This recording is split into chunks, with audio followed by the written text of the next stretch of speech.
Hi everyone and welcome back to this week's edition of the Tees Valley Sport Podcast. This week I'm joined by Jan Leonard. Jan runs JTS Trampoline Club. We're going to talk to her today about what she's managed to do over COVID, how she's had to change things around with obviously the new guidance that's coming from the government, how she's had to open the club, close the club, and how she managed to operate virtually. We also have a bit of discussion around funding and how she managed to receive some funding through Tees Valley Sport. We are going to be doing a little bit of a mini-series around funding and something which we hope that clubs will find really useful in terms of different pots that are available and how clubs have used the funding.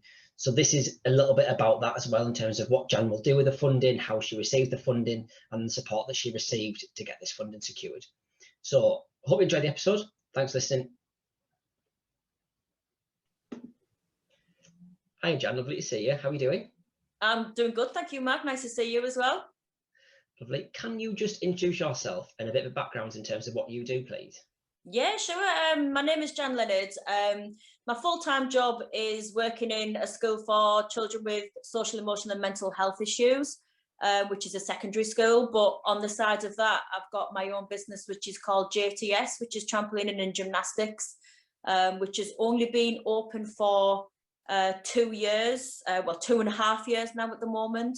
But my full-time job as a teacher in the schools, I've been doing for 20 years now. So I've been a trampoline coach. I started trampolining myself in my 30s and absolutely loved it and wanted to get into the coaching side of it. So within 2 years, I was level 1 coach and now I'm level 3.3 coach. Just sort of thought, well, why not work for myself rather than somebody else doing trampoline coaching? So opened my own business up two and a bit years ago. Awesome. And has it been a good couple of years? Is it obviously excluding the first year was brilliant? Yeah. bit of a different year. The second year, yeah, at least you had a year of trial though. Setting up and sort of getting the people in and meeting loads of new people, meeting new children, you know, who wanted to try a new sport or, you know, excel in a sport that they'd already been doing, that sort of thing, and involving it in local community was really good. Past year, not so good. We've only actually been open 4 weeks in the last year.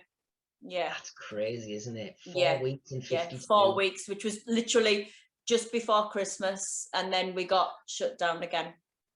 Yeah, incredible. I mean, it just opens your eyes. I mean, this past year, obviously from me being a sportsman and doing little bits and coaches on the side, doing bits of coaching here and there, it's just been such a strange year, hasn't it? I mean, you know, for you with a business, you're running a business, you've been 2 years on the ground.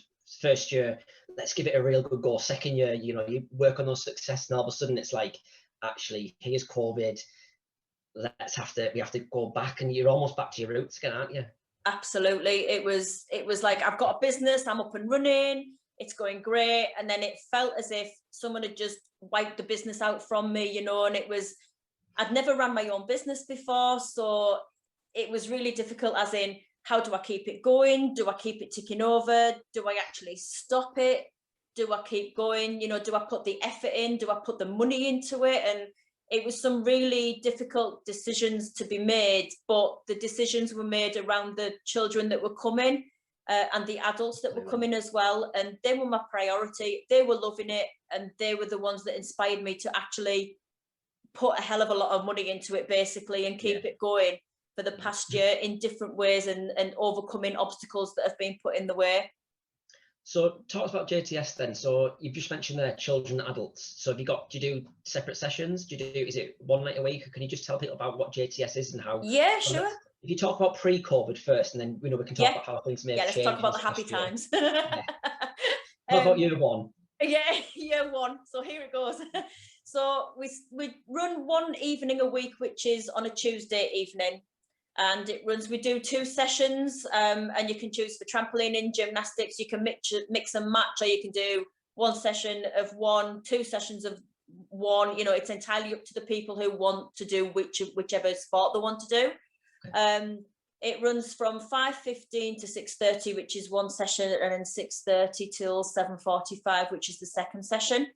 We start at 3 years old for trampolining and 5 years old for gymnastics. And we don't have an upper limit. The age range can go as high as they want. The adults can join in with either session, but they do like have either one separate trampoline or two separate trampolines, however many come to that session. So they're always sort of separated a little bit from the children as such. The instruction that we tend to have only adults at the trampolining sessions at the minute. We don't have any adults gymnastics at the sessions at the minute, but that is something that we could look forward to for the future, opening up, because we literally opened up gymnastics, which was about 3 weeks before COVID, and then we got shut down. Wow. So I'd literally just branched out into gymnastics as well as trampolining, because we only ran trampoline for the first year, and then got slammed a little bit. So but we do have massive age range, you know, from literally from 3 years old up to, I'm probably the oldest there, to be honest. But yeah, I mean, the age ranges, the ability ranges are huge, but they all get coached individually. That's even amazing. though, you know, even though they are on a trampoline with 4 other people, possibly, they do get coached individually at the level that they're at. Same with the gymnastics as well. I employed a gymnastics coach, a level 4 British gymnastics coach, to come in and do some gymnastics, because purely we had to move venue, which gave us the opportunity to actually expand because we had more hall space. So you have to do that venue change over COVID as well. Has that happened over that period of time as well then? Yeah. Wow. In the first lockdown, we were in Thornaby Academy. Okay. And they had 3 or 4 of their own trampolines, and I'd previously bought 2 trampolines which belonged to JTS. Right. And during that first lockdown, the letting agency went into liquidation. So we weren't allowed to use the hall anymore. There was nobody to do the hiring off or anything. Schools all shut down in the first lockdown. Well, everything shut down in the first lockdown. So I couldn't even get access to get my own trampolines out, JTS trampolines out. So that was a pretty stressful time, trying to get hold of the people who'd gone into liquidation, and you know, it was all through a portal and you couldn't actually speak to anybody. And I mean, they still owe us money from money that we'd paid to hire the hall, so we're still in the battle with them at the moment as well. Then I had to pay £400, I think it was, to actually get the trampolines moved from Thornaby Academy, literally 2 miles up the road, to Queen's campus, which is in Durham University, the Stockton campus. We've moved into their sports hall, which is nice. A much better venue. Yeah, it's got a rig. We've got half a sports hall. We've got a cupboard to keep all our own stuff in. But then the big decision came, if I wanted to continue, I needed more than 2 trampolines. JTS only owned 2 trampolines. So it came to the crunch as to whether, and I bought more trampolines, which are not cheap equipment, you know. I mean, I couldn't afford to buy new. So I had to, you know, we looked second hand, and we did buy 2 very good trampolines, which were second hand. But then with that, it comes, you've got to buy Endex, you've got to buy Endex mats. We needed to buy floor matting, we needed to buy wedge mats, and a lot of money went into it at that point, hoping that we were going to, you know, expand, be bigger and better. We've got a better venue, it's more accessible venue, and this sort of thing. And then obviously we couldn't open from March last year until after the second lockdown, we couldn't open for. So it was a long period of time. So not just the COVID battles, but you've had some behind the scenes battles as well, and some big decisions to be made. And obviously, you know, from a financial point, from business point, it's obviously been a lot of big decisions for you to make, obviously from your own self to make. That's right, because I mean, at the end of the day, we hadn't nobody had planned for this to happen. No. So we sort of went into this, we'd been running literally just over a year before we went into lockdown.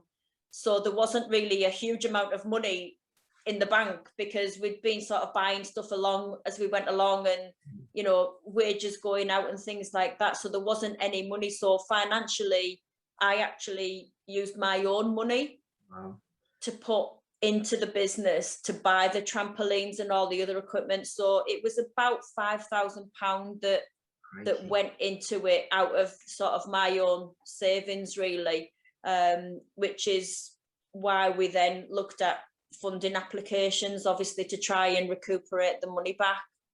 So in terms of, just if while we're on the subject of talking about funding, have you actually received much support in terms of funding? Obviously, I know I've worked a little bit with you, but just want to talk around what funding and what support you've received over the past year or so. Yeah, some of it sort of like your This Girl Matters, and you know, This Girl Can, and things like that. All of that fell through.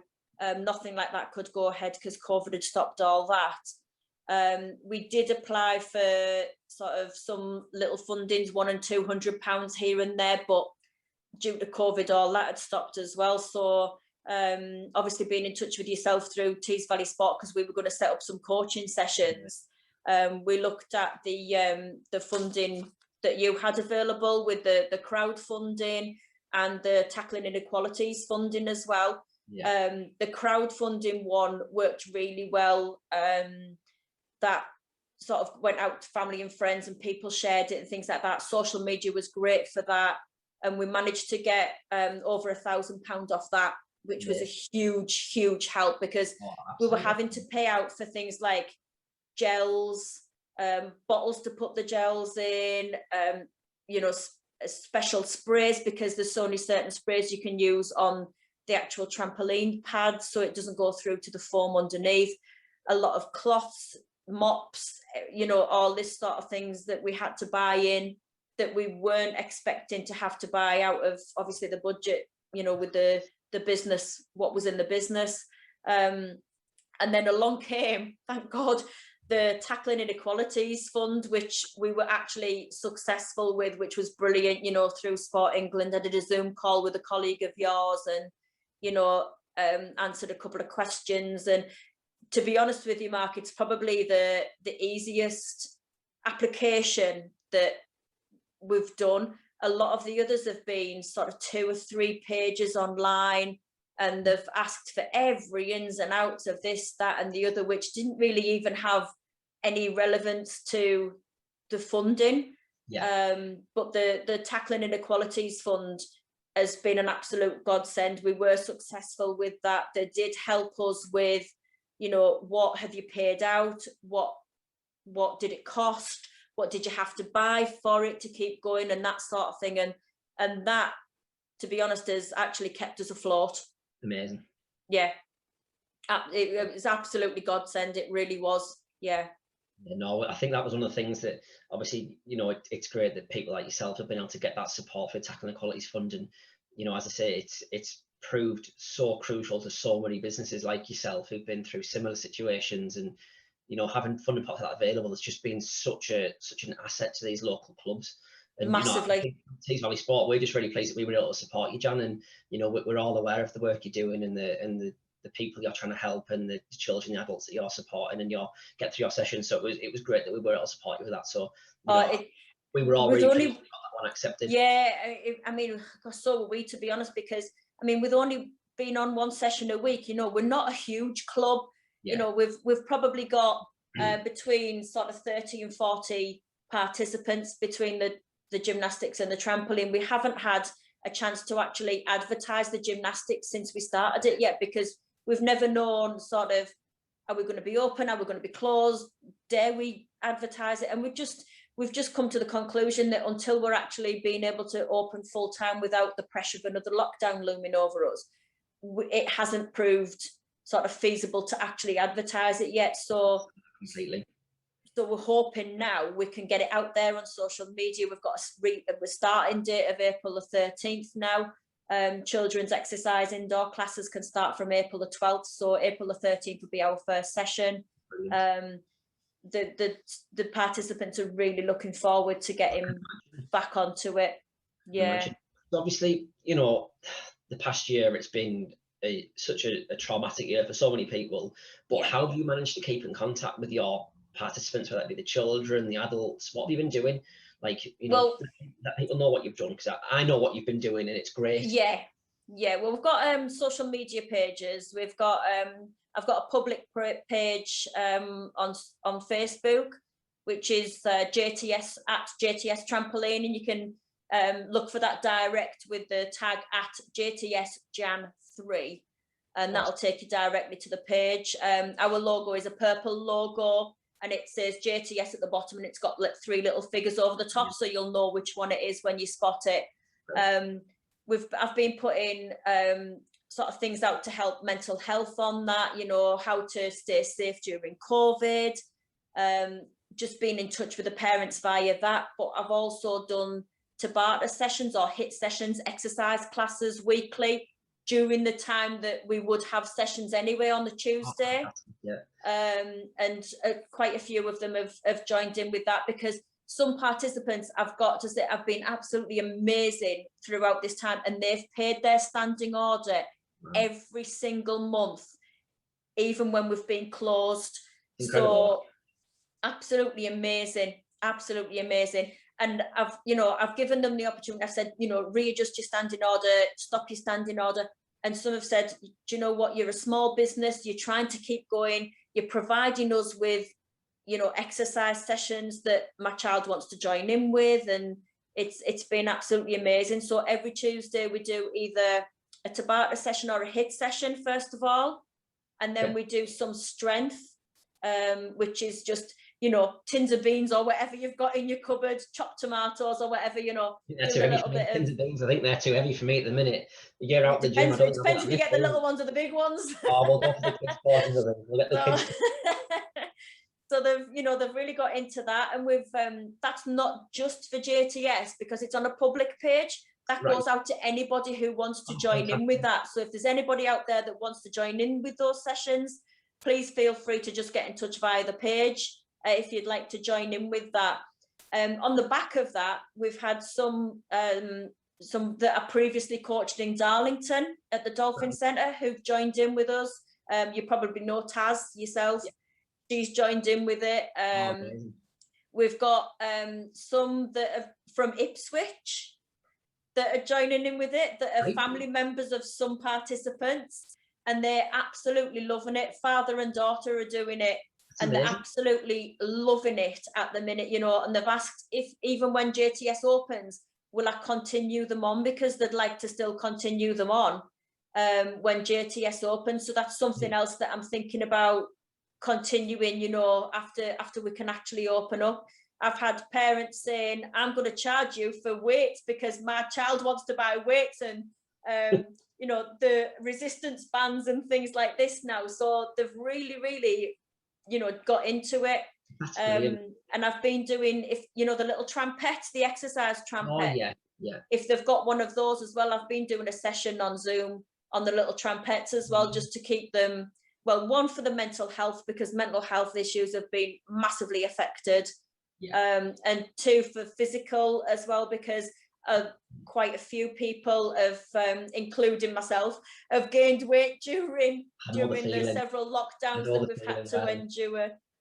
So it's just keeping them ticking over for when they come back, and they can see the participants who they might not go to school with, who they might not be friends with in the community, but they're still keeping in touch with each other via the Zoom calls that we're doing. I just think that's so important. I mean, you mentioned the physical and the mental health aspects as well, and it's that camaraderie as well. You're as you say, you're not a massive club, but those members who see each other once a week, they used to see each other once a week.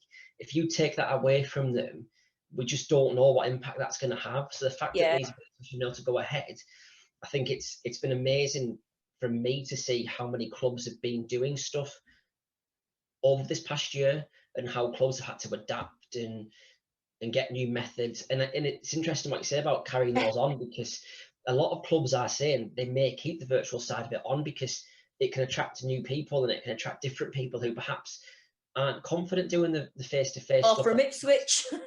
or they're living the side of the country nearly, and don't want to be able to join in because they've enjoyed it, but they won't be able to come to our trampoline sessions on a weekly basis. No. Using it virtually, well, they can log on and away we go. It's great. It's just, I love how people have adapted to technology. Absolutely. And I mean, it was difficult for us because a lot of things like, you know, your other exercise classes that are going on, and, you know, things where you can keep them on because it's you're face to face in a classroom and you're dancing about, and, you know, all these with the lights and all this, like you can keep all that going because it's the same. You're changing is your format. Yeah. You can't carry on trampolining sessions because, you know, the trampolines that we've got are completely different to your garden trampolines as well anyway. Plus, it's hard to do a Zoom call on a trampoline when you're bouncing up and down and I can't see what you're doing, and this, you know, this sort of thing. So we have had to adapt completely to a different format than what other people have had to change. You know, I mean, dance classes can still do your dance classes on Zoom because it's more or less the same, you know, but we haven't got, not everybody's got the equipment at home to be able to bounce around on, you know. So we've adapted it to exercise sessions, strength and conditioning, so that we're keeping up our fitness levels. We've done a little bit of mindfulness, you know. At the end of our session, we'll do a little bit of mindfulness just to bring us back, you know, down to a nice anxiety-free level, if you like. And then using the trampettes to try and keep that little bit of bounce going if they've got one as well. So brilliant. I say it's just fantastic hearing these type of stories and hearing how, you know, you have been able to adapt and overcome what has been a traumatic year. But, you know, as you say, 13th of April, you're back face to face. So tell me, Jan, what have you had to put in place? What have you been doing to make sure that you are, as JTS, that you're safe, JTS, that you're safe to come back? What have you been doing? Absolutely, and that is paramount for us to keep everybody safe. With the centre themselves have got their own COVID restrictions, so there's one way in, one way out. Adults have to wear a mask. We don't have to wear a mask once we're in the sports hall. Right, okay. Because we are social distanced in there. Even things like, you know, going to the loos and back, there's a one-way system for it. Parents can't be present in the room now, so there's no parents that are able to watch. They have to leave. They have to pick the children up from outside the door. They can't come back in. We do social distancing. So we're on the trampoline side of things. They're in a bubble. Okay. So if they go to school with other people that come, they're in a bubble with those people that they go to school with. If they're in the same family, they're in a bubble with the people that they're in a family with. And what we've been doing is we've been partitioning the trampolines off with a bench, so that we maybe have one family on one side and another family on the other side, so they're socially distanced and they get on and off the same side each time, so we're not crossing over. So obviously we've got no cross contamination on the pads of the trampoline. The actual bed of the trampoline itself has been okay because it's feet that are touching the trampoline. Right. And we all face away from each other. So when we're bouncing, our backs, we have like 4 trampolines that are back to back with each other. So they're facing away from each other as they bounce. And I mean, you know, we've got some that might go 3 meters above the trampoline. We've got some that might go half a meter above the trampoline. Yeah. So the airflow is completely different all the time. We've got gels which are on the benches next to the trampoline. So they gel the hands every time they get off. So anything that they're touching in between, obviously they've gelled their hands before they're touching anything. Everything gets cleaned down, all of the trampolines, all of the equipment that we use, everything gets cleaned down after the first session before the second session starts. And then it gets all cleaned down again at the end.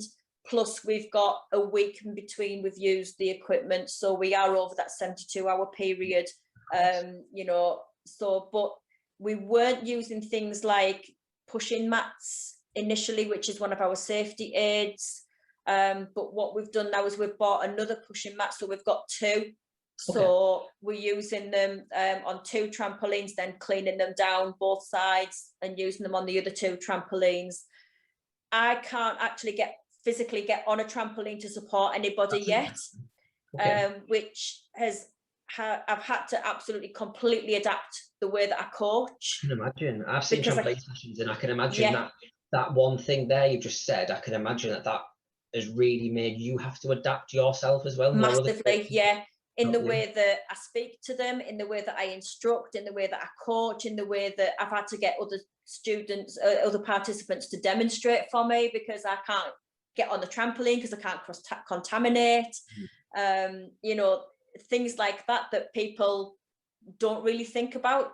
I didn't. It's something I wouldn't have thought about. Having a massive effect. I can't support a participant in learning a new move, so sort of a lot of our safety things we catch if need be, and I can't do that because I've got to be 2 meters away.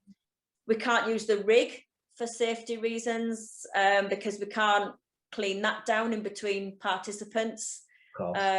So it has affected the coaching side of it, and it's probably sort of stifled a lot of participants in how far they can go in that period of time. But hopefully, you know, they've practiced the basics enough that they can then ready to move on as soon as the restrictions are lifted. Everything's socially distanced. We've got spots out on the floor, so when they come in, they go and choose a spot to sit at, and that's where all their things stay, like the drinks bottles, the shoes and the coats. Gymnastics, they've all got their own, they get 2 mats each to use, and all of those mats are wiped down in between. They've all got their own equipment to use, and things like that. So it has affected in a way, but we've ran it as to not affect the participants as much as we can. It affects us a lot more, and I do have a brilliant committee, I've got to admit. Rebecca Cleesby, Asante Das and Louise Chisholm are brilliant. You know, they've helped out a lot. They've sort of escorted people in, they've escorted the participants out to the parents at the doors, registers while I've been cleaning, they've helped clean down and all sorts. And also one of our participants, Izzy, she's been brilliant in helping out as well. And Ellie, the 2 of them have really stepped up to the mark and really helped out. That is something that you hear a lot of good stories about how clubs have come together, and I think people are aware of how hard it's been. And I think a lot of the members, the committee members, the participants, the parents, anyone that can help and is in a position to help. I think it's, from what I've seen, what I've been hearing, and what you see on social media websites, I think you're seeing that's happening a lot more. And I think that's something that clubs are going to need. They're going to need the additional support moving forward. I think it's something that, get that infrastructure right, get the support. Yeah, absolutely. Yeah. And as somebody who's running a business on my own, it's great to know that I've got that backup and people are supporting the club to get up and running again. And, employing the gymnastics coach, Jo, she's been very supportive as well, which if I was on my own, if I didn't have that backup, I think I probably would have folded it, because it would have been too hard to actually continue on my own without the support of those people behind me. So, they have been a godsend throughout this, and, reminding children to gel their hands and to keep the social distancing, taking them out to the toilet so they're not going the wrong way and this sort of thing, because little ones, obviously, it's really difficult for them. Yeah, really difficult. And if they don't understand why they can't be on a trampoline with their friends when they have done for the past year, and all of a sudden they're stuck between a bench between them and they're not allowed to interact with them. That they can't. Yeah. And obviously, if it's only you've only got one pair of eyes. If there's nobody there to support you, it's difficult. So as you say, these extra people that have come on, that have been helping people out, I think that the value which they've given, the value these volunteers and people have been given, they've been key through COVID, haven't they? Yourself, it's amazing. Yeah, they have been absolute key throughout COVID. These people who've and they're doing it all voluntarily. Which is absolutely amazing. They've really stepped up to the mark to help out the clubs and the coaches, which is brilliant. Oh, amazing. So 13th of April then, Jan, what's the plans? What are you doing? Is it going to be, are you sticking to Tuesday night, same sessions? What's going to happen? Sticking to Tuesday nights. Obviously with me working full time, I also coach at another venue on a Friday evening as well. So we're going to stick to the Tuesday evenings for the JTS sessions at Queen's Campus, Durham University in Stockton. If anybody can't find the page on Facebook, or they've got any issues, they can always contact Queen's Campus and they'll put them in touch with myself. Yeah. Well, what I'll do, Jan, just on that note, I'll put Facebook page off the club. I'll put it in the notes on the YouTube channel. It'll go on the bottom of the video, and on the Facebook that would be brilliant. page, on the Spotify and stuff, on the audio anyone version. Anyone that's interested in either trampolining or gymnastics, or they've never done it before and they want to try a new sport, you know, coming out of COVID, you've been stuck in lockdown for quite a while, not being able to do any activities. If you want to give it a go, come and give it a go. April the 12th is under 18s only. But if there's anybody with any additional needs that's over 18, I can accommodate them because they come under a separate COVID rule. So if there's anybody that's over 18 with any additional needs or any disabilities or anything like that, we do accommodate for those as well. It's not just for the able-bodied, the people who are great at sport, people who are brilliant with coordination. It's for absolutely anybody that wants to come and try the sport, you know. So, and that goes for the gymnastics side as well, both the trampoline and gymnastics. So anybody that's under 18 or over 18 with an additional need, we can accommodate for. From May the 19th, our adult classes can start up again. So if there's anybody that is interested, please just register your interest. We can always just pop you down on a register and get in touch with you closer to the time when we can open up for the adult sessions. But yeah, as far as opening up, we just want to get in there and go, to be fair. Yeah, I can imagine you've got lots of excited kids, lots of excited adults. Yeah, I've already contacted them. We either contact via social media, text message or email to make sure that, you know, they've got the message one way or the other. So a lot of people have contacted back saying which sessions they want, and a few more people have wanting double sessions this time rather than a single session, which is really good.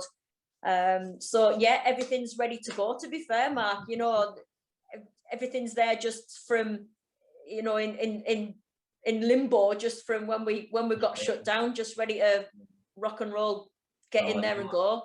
Jan, yeah. I'm so excited for you. But I just hope I remember how to lift a trampoline. They're so heavy. I'll have to do a bit of training myself. Yeah. Oh, they're heavy, aren't they, as well? They're not the lightest thing in the world. No, and they're bigger than the ones you're used to lifting as well, by the way. I'll let you enjoy those again then, Jan. Thanks very much. Jan, it's been lovely catching up with you. I know how difficult this past year has been for you, and it's lovely that you've been able to come on and share a little about your story about what this past year has been. So, you know, a massive thank you to yourself. And can I just mention before we go, Mark, can I just mention the Club Matters? Oh yeah, of course. Because that's been a really, really big help for us with things like we've had to write COVID risk assessments. Obviously, we've never done things like that before. So that's been a huge help on there, because there's been formats and things we can use, and new safeguarding formats for COVID as well. That's been a massive help. So that's been really good. And I've just with the webinars and the online info, and I've just registered for another workshop as well. So that'll be sort of like my second, maybe third workshop that I've done. So that's really good. Yeah, that's been a massive help. So thank you for running that as well. That's been really helpful. I'm very pleased to benefit from them, Jan. But yeah, as I say, you know, it's been lovely catching up, and thank you so much for, as I say, sharing your story and sharing what this past year and, well, the 2 years has been for JTS. So thank you very much. Well, thank you for the opportunity, Mark. Really appreciate it. Thank you. See you soon. Thanks, Jan. See ya. See ya. What a great episode that was. It was fantastic listening to Jan in terms of how she's had to adapt, how she's changed her protocols, how she's changed her safe working practices. It's really, really incredible to hear the different stories about how clubs have managed to keep running virtually over lockdown, and how they've managed to keep engaged with their participants and obviously their volunteers and coaches. So we hope that you might have been inspired to maybe give trampoline a go. We hope clubs have learned something about the funding process and what Jan had to go through to secure some funding, and also what she's going to do in terms of coming out of this new lockdown and to work alongside the government guidance and obviously working around British trampoline, British gymnastics. So thanks a lot for listening, and we'll see you next week.